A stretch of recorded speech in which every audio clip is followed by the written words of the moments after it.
Hello everyone, I Ganesh sir. In this video, solve question number 5th, exercise 7.2, chapter 7, coordinate geometry, class 10th mathematics. The question is, find the ratio in which the line segment joining A 1, -5 and B -4, 5 is divided by the x-axis. Also find the coordinates of the point of division.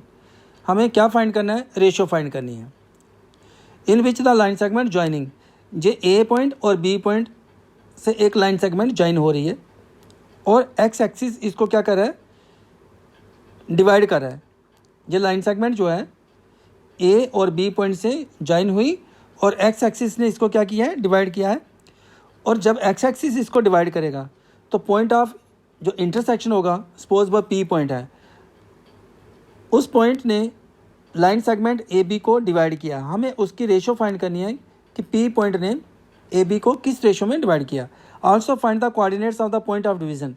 तो जो coordinate है, जो हमने P point लिया, उसके जो coordinates हैं वो भी हमको फाइंड करने हैं.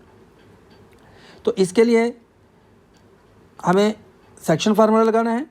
और इसके पहले जो इंट्रोडक्शन वीडियो थी उसमें मैंने आपको सेक्शन फार्मूला के बारे में बताया था. बहुत इंपॉर्टेंट है सेक्शन फार्मूला. ये कंप्लीट एक्सरसाइज जो है वो सेक्शन फार्मूला के ऊपर डिपेंड कर रही है. तो आपको जिसको अगर सेक्शन फार्मूला मालूम नहीं है तो वो इसकी जो वीडियो है प्लेलिस्ट में से देख सकते हैं. तो करते हैं इसका सॉल्यूशन स्टार्ट.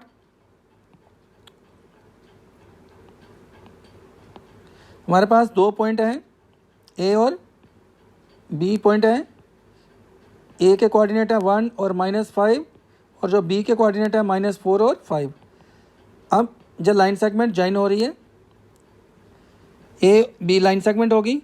अब ये डिवाइड हो रही है एक्स एक्सिस से. तो जब भी एक्स एक्सिस के साथ ये डिवाइड होगी तो जो पॉइंट ऑफ इंटरसेक्शन होगा इस लाइन का और एक्स एक्सिस जब इसको डिवाइड करेगी तो हमें ये मालूम है कि जो एक्स एक्सिस के ऊपर पॉइंट होता है, कोई भी पॉइंट जो एक्स एक्सिस के ऊपर लाई करता है उसके कोऑर्डिनेट्स एक्स और 0 होगा, क्योंकि उसका जो वाई कोऑर्डिनेट होता है वो 0 होता है. तो सपोज पी पॉइंट इसको क्या कर रहा है?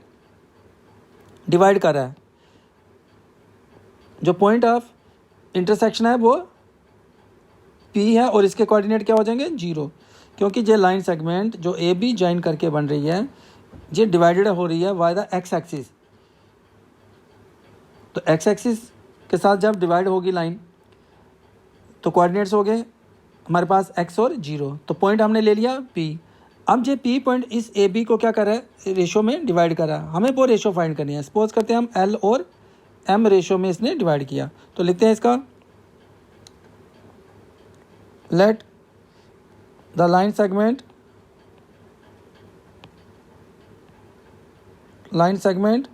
क्वेश्चन से ही लिख लेते हैं यहाँ से इसको.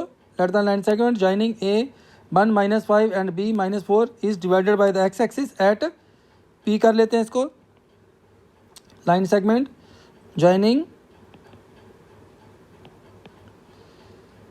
A 1 -5 and B -4, 5 is divided by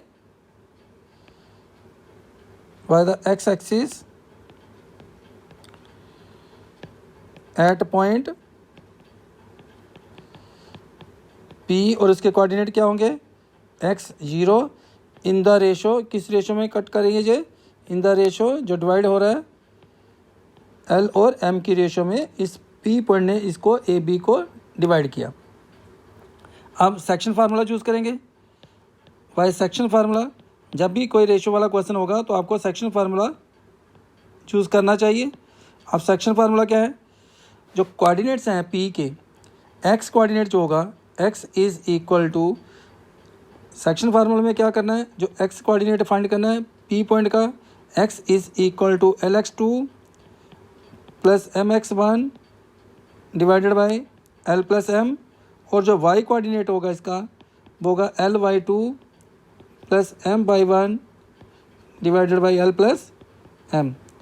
अब जहाँ से हम जो हमें x कोऑर्डिनेट तो x ही है, और y कोऑर्डिनेट क्या है 0, तो हम इसको ले लेते हैं, कंपेयरिंग करते हैं इसके साथ। जो y कोऑर्डिनेट है वो 0 लेकर यहाँ पे सॉल्व करते हैं। देयरफॉर y 0 ले लिया हमने क्योंकि y कोऑर्डिनेट 0 है P पॉइंट का, तो y को 0 ले लिया। 0 is equal to L into y2, तो y2 क्या हो जाएगा हमारे पास, ये हो जाएगा x1, ये y1, ये x2 और ये y2। तो L इंटू y2 हमारे पास आ गया 5 प्लस m इंटू y1, तो y1 क्या आ गया -5 divided by L plus m। अब इसको क्या करेंगे हम, L प्लस m को करेंगे 0 के साथ मल्टीप्लाई, तो 0 हो जाएगा, is equal to L multiply 5, तो आ गया 5L plus into minus m को 5 से करेंगे मल्टीप्लाई, तो 5m। अब जहाँ से हम क्या करेंगे, m की ट्रांसपोजिंग कर लेते हैं, तो 5m is equal to 5L। तो हमें L अपान L m की रेशो फाइंड करनी है, तो हम क्या करेंगे, 5 divided by 5 is equal to L divided by m। तो जो हमारे पास रेशो आएगी L divided by m is equal to 1 divided by 1, क्योंकि 5 और 5 कट जाएंगे, तो L और m की रेशो क्या आ गई, 1:1। मीन्स P पॉइंट ने AB को 1 और 1 की रेशो में डिवाइड किया, तो P जो है वो मिड पॉइंट हुआ, तो जो रिक्वायर्ड रेशो हुई वो क्या हो गई, 1:1। हम इसे x से इजीली सॉल्व नहीं कर सकते थे, तो y कोऑर्डिनेट क्योंकि 0 दिया था, तो 0 से इसका इजीली क्वेश्चन सॉल्व हो गया। अब हमें क्या फाइंड करना है कि P के कोऑर्डिनेट्स क्या हैं, तो P के कोऑर्डिनेट्स फाइंड करने के लिए हमारे पास y कोऑर्डिनेट तो 0 है, लेकिन हमें x की वैल्यू फाइंड करनी है।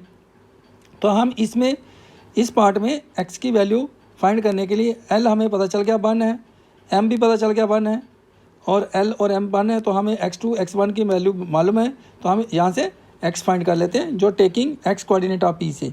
तो इसको करते हैं आगे सॉल्व। रिक्वायर्ड रेशो क्या आ गई, 1:1 आ गया। Therefore required ratio is equal to 1:1।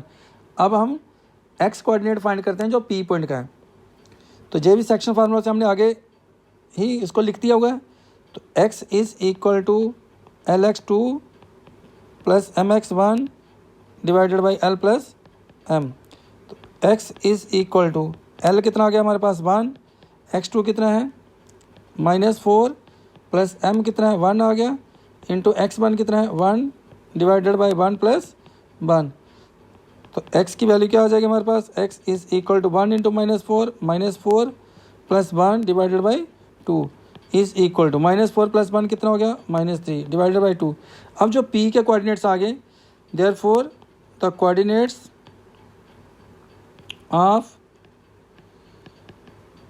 Coordinates of point P, जो P पॉइंट है उसके कोऑर्डिनेट्स क्या आ गए, x कोऑर्डिनेट है उसका -3/2 और जो y कोऑर्डिनेट है वो 0 है। तो हमें क्या फाइंड करना था, एक तो रेशो फाइंड करनी थी जो 1:1 हमने फाइंड की, और हमें coordinates of the point of division find करने थे, वो आ गया -3/2 और 0 आ गया इसके जो कोऑर्डिनेट्स हैं। Hence the coordinates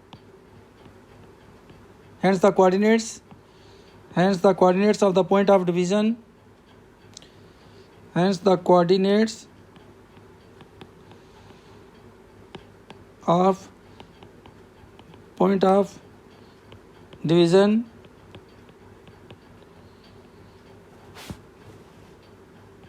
P R -3/2 और 0, जो इसके